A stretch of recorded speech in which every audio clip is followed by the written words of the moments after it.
Cuán firme cimiento se ha dado a la fe. A través de la Biblia, un análisis de la Biblia libro por libro que le ayudará a crecer espiritualmente. Estos estudios fueron diseñados por el Dr. J. Vernon McGee. Acompáñenos en este fascinante recorrido a través de la Biblia. La palabra de Dios. Comamos y bebamos porque mañana moriremos.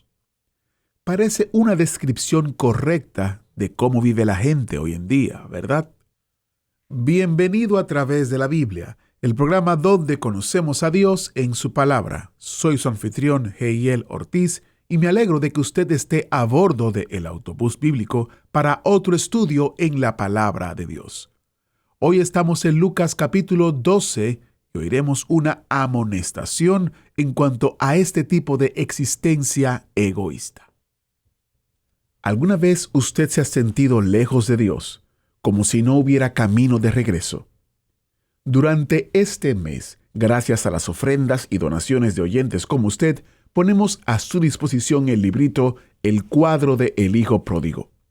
En el cuadro de El Hijo Pródigo, el Dr. J. Vernon McGee nos invita con una claridad y ternura increíble a redescubrir una de las parábolas más hermosas que contó Jesús. El Dr. McGee nos ayuda a escuchar cómo Cristo pinta con palabras el amor, la gracia y el perdón del Padre Celestial. Un Padre que no reprende al Hijo rebelde, sino que corre a restaurarlo. Y lo mejor es que este mensaje nos recuerda algo que todos necesitamos. Aunque nos alejemos, seguimos siendo hijos y siempre podemos volver al hogar del Padre mediante la confesión y el arrepentimiento. Adquiera su descarga gratuita visitando a través de la Biblia.org/recursos. A través de la Biblia.org/recursos. Y si usted vive o tiene una dirección física en los Estados Unidos, puede llamarnos al 1-800-880-5339 y le enviaremos una versión impresa de este recurso. Nuevamente, 1-800-880-5339. Recuerde que los recursos impresos están disponibles solamente para los Estados Unidos. Para más detalles visite a través de la Biblia.org/recursos. Iniciemos nuestro tiempo de estudio en oración. Padre Celestial, te pedimos que tu palabra sea una bendición a todos los que la oyen, que traiga luz a los que están en oscuridad y fuerza a los que son débiles. Mientras estudiamos hoy, cambia nuestro corazón para que lleguemos a ser más como Jesucristo, que podamos vivir para tu gloria y que podamos ser luz y sal a un mundo que la necesita. En el nombre de Jesús te lo pedimos. Amén. Con nosotros, nuestro maestro Samuel Montoya, guiándonos y dirigiéndonos en el estudio bíblico de hoy. Continuamos hoy, amigo oyente, estudiando el capítulo 12 del Evangelio según San Lucas, y comenzaremos leyendo los versículos 28 y 29, que dicen: «Y si así viste Dios la hierba que hoy está en el campo, y mañana es echada al horno, ¿cuánto más vosotros, hombres de poca fe?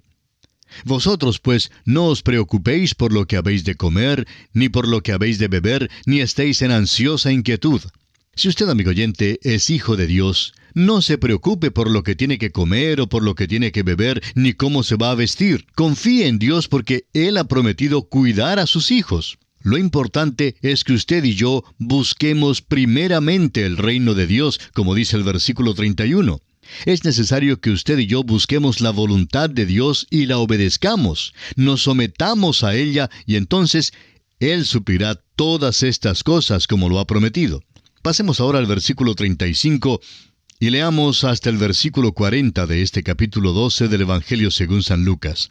«Estén ceñidos vuestros lomos y vuestras lámparas encendidas, y vosotros sed semejantes a hombres que aguardan a que su señor regrese de las bodas, para que cuando llegue y llame, le abran enseguida. Bienaventurados aquellos siervos a los cuales su señor, cuando venga, halle velando. De cierto os digo que se ceñirá y hará que se sienten a la mesa y vendrá a servirles. Y aunque venga a la segunda vigilia, y aunque venga a la tercera vigilia, si los hallare así, bienaventurados son aquellos siervos. Pero sabed esto, que si supiese el padre de familia a qué hora el ladrón había de venir, velaría ciertamente y no dejaría minar su casa. Vosotros, pues, también estad preparados, porque a la hora que no penséis, el Hijo del Hombre vendrá.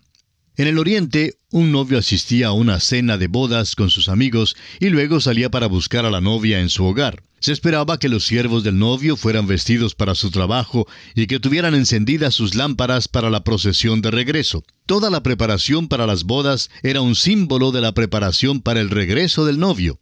Ahora, el novio en esta parábola es Cristo y la novia es la iglesia. Cuando la figura cambia del novio al ladrón, es para dar más énfasis sobre el elemento de una aparición inesperada. Pablo usó la misma figura para la segunda venida de Cristo en su primera carta a los tesalonicenses en el capítulo 5, versículo 2, donde dice: «Porque vosotros sabéis perfectamente que el día del Señor vendrá así como ladrón en la noche». Consideremos ahora la comprobación de los siervos a la luz de la venida de Cristo. ¿Todavía tiene usted su Biblia abierta? Bueno, amigo oyente, espero que sí, porque, como lo hemos señalado antes, es importante que usted vaya leyendo juntamente con nosotros los textos que estamos considerando. Y vamos a leer ahora los versículos 42 y 43 de este capítulo 12 del Evangelio según San Lucas. Y dijo el Señor: ¿Quién es el mayordomo fiel y prudente al cual su Señor pondrá sobre su casa para que a tiempo les dé su ración?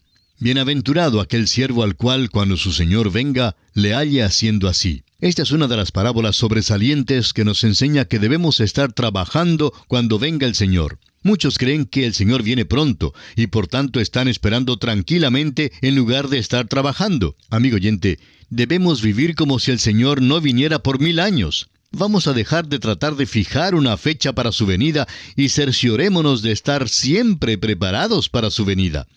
La esperanza bienaventurada es la venida de Cristo. Y como la joven que hace su colección de cosas en la esperanza de usarlas cuando se case, pues debemos llenar nuestra colección de buenas obras que algún día podamos poner a sus pies. Ahora mismo es cuando debemos estar ocupados por Él. Anticipémonos a escuchar las palabras de aprobación de nuestro Salvador en su segunda venida, cuando nos diga, según el versículo 43, «Bienaventurado aquel siervo al cual, cuando su Señor venga, le halle haciendo así».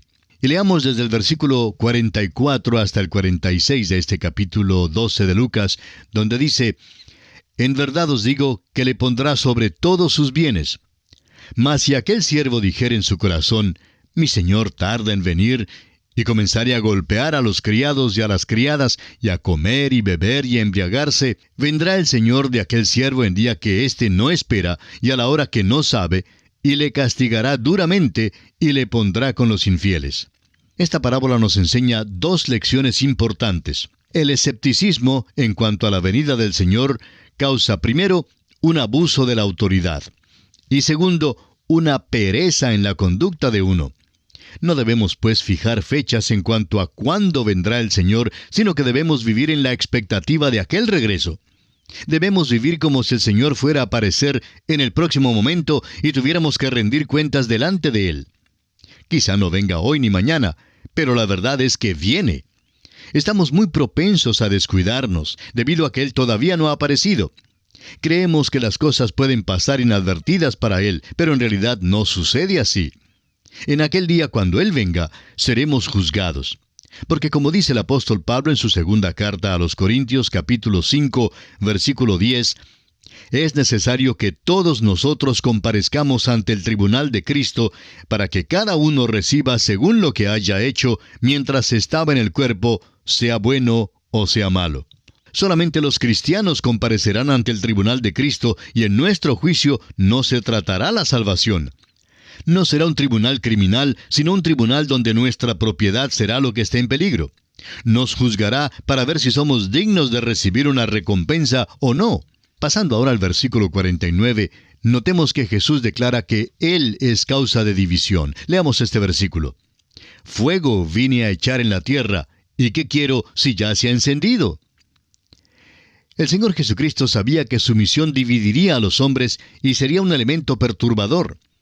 Sabía que la cruz causaría debate y controversia entre los hombres. Y aún en esta hora, amigo oyente, hay muchos que blasfeman al Señor. Sigamos adelante ahora con el versículo 50 de Lucas capítulo 12.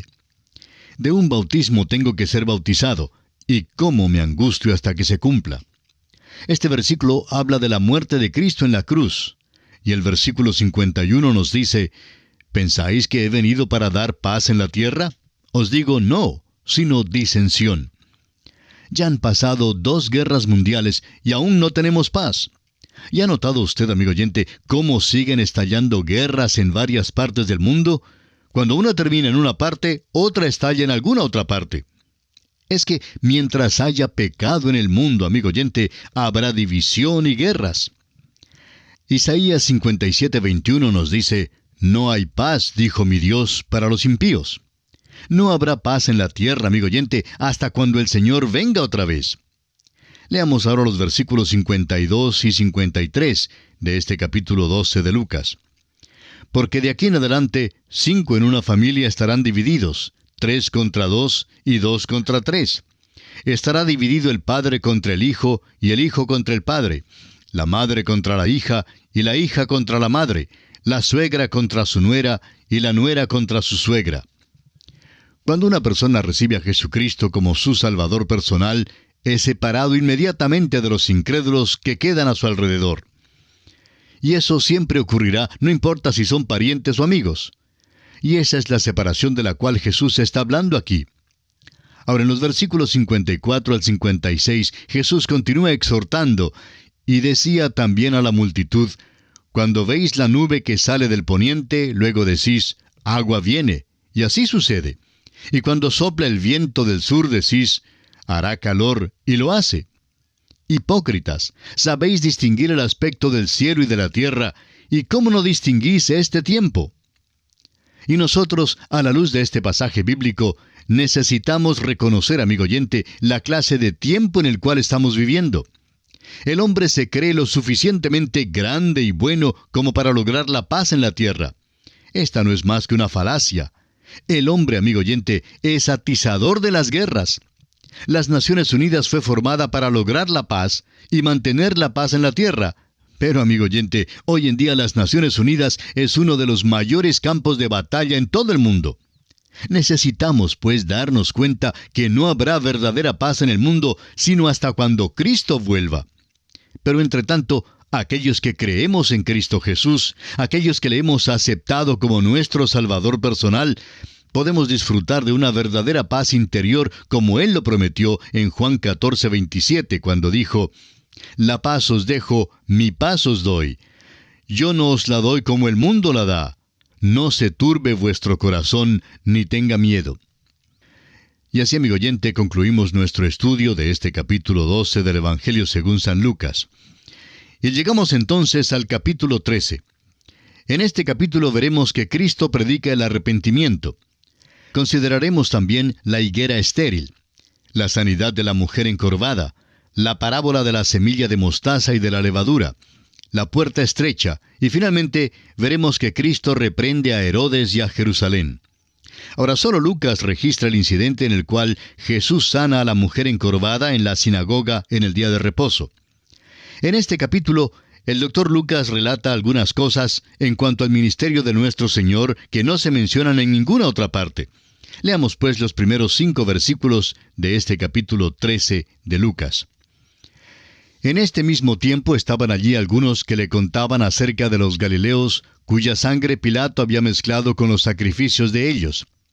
Respondiendo Jesús les dijo, ¿pensáis que estos galileos, porque padecieron tales cosas, eran más pecadores que todos los galileos? Os digo, no. Antes, si no os arrepentís, todos pereceréis igualmente. ¿O aquellos 18 sobre los cuales cayó la torre en Siloé y los mató, pensáis que eran más culpables que todos los hombres que habitan en Jerusalén? Os digo, no. Antes, si no os arrepentís, todos pereceréis igualmente. Este pasaje tiene varias lecciones buenas para nosotros. La primera nos enseña que cuando algún cristiano tenga cuitas o problemas más allá de lo común y corriente, y realmente son muchos los que se encuentran en esta situación, no debemos interpretarlo como si esta persona fuese mayor pecador que los demás, porque las dificultades que vienen no siempre es como resultado de sus pecados. El otro lado de la moneda es que el simple hecho de llegar a ser cristiano no le inocula automáticamente a uno contra las dificultades. Usted no pasará por la gran tribulación de 7 años mencionada en Apocalipsis, pero si usted es cristiano, sí le vendrán las pequeñas tribulaciones de esta vida. Ahora, otra cosa que debemos ver es que cuando las dificultades vienen a otros y no le vienen a uno, eso no significa que uno sea superior a los demás. Quizá Dios esté permitiendo que uno vea la dificultad de otro para estimularlo a uno a acercarse a Dios. Es que Dios a veces nos permite ver ciertas tragedias y problemas en las vidas de otros, ciertamente no para que nos jactemos o nos vanagloriemos de nuestra buena fortuna, sino con el propósito de enseñarnos algo. No pretendo decir específicamente cuál sea la lección que Dios tiene para usted. Solo quiero señalar el hecho de que Dios tiene una lección para cada uno de nosotros. Y llegamos ahora a la parábola de la higuera aquí en los versículos 6 al 9 de este capítulo 13 de San Lucas. Dijo también esta parábola: tenía un hombre una higuera plantada en su viña, y vino a buscar fruto en ella, y no lo halló. Y dijo al viñador: He aquí hace 3 años que vengo a buscar fruto en esta higuera, y no lo hallo. Córtala. ¿Para qué inutiliza también la tierra? Él entonces respondiendo le dijo: Señor, déjala todavía este año, hasta que yo cave alrededor de ella y la abone. Y si diere fruto, bien, y si no, la cortarás después. Ha habido mucha discusión en cuanto al significado de esta higuera, pero creemos que la higuera estéril es simbólica de la nación de Israel. El dueño de la higuera esperaba que produjera fruto, pero grande fue su decepción cuando la encontró estéril. Siendo que no era productiva, el dueño quiso actuar en juicio y cortarla. Ahora el viñador intercedió a favor de la higuera y rogó pidiendo otra oportunidad para ver si producía. El dueño concordó en darle otra oportunidad al árbol. Esto, por supuesto, es un cuadro de Israel. Dios le dio a la nación otra oportunidad para apartarse de su rebelión y esterilidad, antes de caer bajo el juicio de Dios. Es interesante notar que Israel no puede vivir en su propia tierra hoy en día en paz con sus vecinos mientras continúa rechazando a Dios. No fue Alemania en el pasado, ni son sus vecinos presentes los que le causan tantos problemas a Israel. Es Dios. Israel es el pueblo escogido de Dios. Él los traerá de vuelta a la tierra algún día en fe y en credulidad. Ellos están en la tierra hoy en día en incredulidad y no tienen paz. Esta es la evidencia de la mano de Dios obrando en los asuntos del mundo. Tenemos ahora el caso en el cual Jesús sana a la mujer encorvada. Leamos los versículos 10 al 14 de este capítulo 13 de Lucas. Enseñaba Jesús en una sinagoga en el día de reposo, y había allí una mujer que desde hacía 18 años tenía espíritu de enfermedad y andaba encorvada, y en ninguna manera se podía enderezar. Cuando Jesús la vio, la llamó y le dijo: Mujer, eres libre de tu enfermedad. Y puso las manos sobre ella, y ella se enderezó luego, y glorificaba a Dios. Pero el principal de la sinagoga, enojado de que Jesús hubiese sanado en el día de reposo, dijo a la gente: 6 días hay en que se debe trabajar. En estos, pues, venid y sed sanados, y no en día de reposo. Esta mujer sufría uno de los casos peores de enfermedad que se relata en la Biblia. Tenía una enfermedad seria. Ahora, el problema no surgió porque el Señor la sanó, sino porque la sanó en el día de reposo. Y esto fue lo que causó tantas contiendas entre el Señor y los príncipes religiosos. Este es uno de los casos de enfermedad anotados por el Dr. Lucas, pero es difícil traducir a nuestra terminología los síntomas que él describe. Dice que esta mujer sufría un espíritu de enfermedad que la había importunado por 18 largos años. Su enfermedad era crónica, y debido a esto había quedado encorvada. Esta pobre mujer no podía levantarse. Tenemos pues aquí a una mujer en una condición desesperada. Era una mujer miserable y desafortunada, ciertamente merecedora de nuestra compasión. Probablemente este era uno de los casos de enfermedad física más terribles que el Señor haya tratado aquí en la tierra. Ahora, note usted lo que dice el Señor en los versículos 15 y 16 de Lucas, capítulo 13. Entonces el Señor le respondió al principal de la sinagoga y dijo: «Hipócrita, cada uno de vosotros no desata en el día de reposo su buey o su asno del pesebre y lo lleva a beber. Y a esta hija de Abraham, que Satanás había atado 18 años, ¿no se le debía desatar de esta ligadura en el día de reposo?» Tenemos que confesar que no comprendemos por qué esta mujer había sido atada por Satanás. Al parecer, no era una persona inmoral, y asistía con regularidad a la sinagoga, aún estando en esa condición. Pues fue precisamente dentro de la sinagoga donde el gran médico le dijo: «Eres libre de tu enfermedad».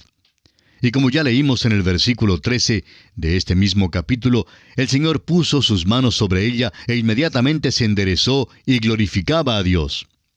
El toque de Jesús en ella fue una ayuda a su fe. Ella hizo contacto con Cristo. Y amigo oyente, el contacto personal con Cristo Jesús, eso es lo importante. Esta mujer no había venido a la sinagoga con ninguna intención de ser sanada. Cuando fue sanada, la reacción del principal religioso fue algo realmente extraordinaria. Este hombre tenía más interés en la regla que en el hecho de que había sido liberada una pobre mujer que había sido encadenada por 18 años con esta terrible enfermedad. La cuestión del día de reposo era el punto más importante para estos príncipes religiosos. Había llegado a ser una carga demasiado grande para llevar. La cuestión del día de reposo todavía hoy es una cuestión de debates acalorados. Pero lo importante, amigo oyente, no es argüir en cuanto a la religión, sino aprender a vivirla. Y ahora leemos aquí en el versículo 17 de Lucas 13, «Al decir él, es decir, Jesús, estas cosas, se avergonzaban todos sus adversarios, pero todo el pueblo se regocijaba por todas las cosas gloriosas hechas por él». Parece que el pueblo, aunque le oyó con gozo, no parecía interesado en seguir a Jesús.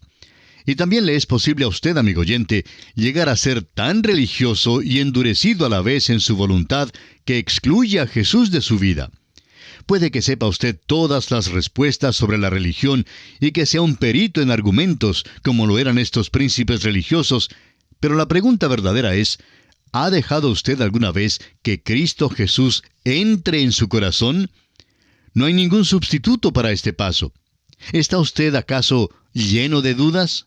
¿O quizá perplejo o afligido? ¿Está tal vez encorvado como esta mujer con las cargas de la vida?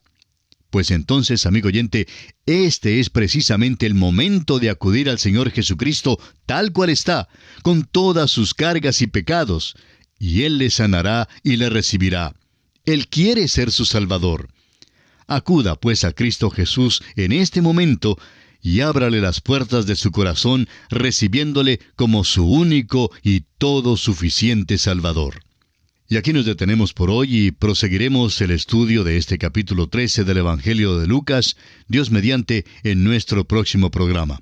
Es nuestra oración que el Señor le bendiga en manera especial. Agradecemos que nos acompañara en el estudio de hoy. Le invitamos a que visite nuestro sitio en internet a través de la Biblia.org. Ahí puede suscribirse para recibir las notas y bosquejos de lo que estamos estudiando y noticias del ministerio. También encontrará la variedad de libros y materiales gratuitos que tenemos para usted. El sitio es a través de la Biblia.org. Todo lo que hacemos es posible gracias al Señor y a personas como usted que se unen a nosotros en la obra de llevar la palabra entera al mundo entero. A través de la Biblia es una producción de Radio Transmundial.